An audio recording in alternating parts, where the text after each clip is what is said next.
تنے اور آلو کا کوڑ یا سٹیم کینکر۔ یہ بیماری پھپھوندی کی ایک مخصوص قسم رائزوپٹونیا سولاناe کی وجہ سے پھیلتی ہے۔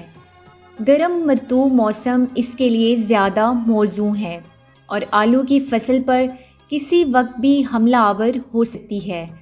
اس بیماری سے پودوں پر زمین کے قریب اور زیر زمین جڑوں پر سیاہ ابھرے ہوئے کھرونٹ بنتے ہیں جو مختلف سائز کے ہوتے ہیں۔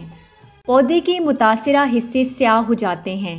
سخت حملے کی صورت میں پودا مر جاتا ہے، مگر عام حالات میں پودے کمزور اور پیلے پڑ جاتے ہیں۔ آلو کی سطح پر جو سیاہ کھرونٹ بنتے ہیں وہ بڑے واضح ہوتے ہیں اور آلو کی سطح پر پھیل کر اسے بدنما بنا دیتے ہیں۔ متاثرہ آلو بیج کے طور پر استعمال کرنے سے دیر سے اگتے ہیں اور پودے کمزور ہوتے ہیں، جس سے پیداوار میں بھی واضح کمی دیکھنے میں آتی ہے۔ اس بیماری کے انسداد کے لیے بیماریوں سے پاک صحت مند فصل سے حاصل کیا گیا بیج کاشت کریں۔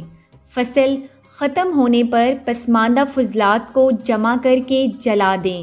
متاثرہ کھیتوں میں 2 یا 3 سال کی آلو کی فصل کاشت نہ کریں۔ قوت مدافعت رکھنے والی اقسام کاشت کریں۔ اس کے ساتھ ساتھ بوائی سے پہلے بیج کو سفارش کردہ زہر کے محلول میں 5 منٹ تک بھگوئیں اور کیمیکل کنٹرول کے لیے مینکوزیب یا بینومائل کی زہروں کا استعمال کرنا مؤثر ثابت ہو سکتا ہے۔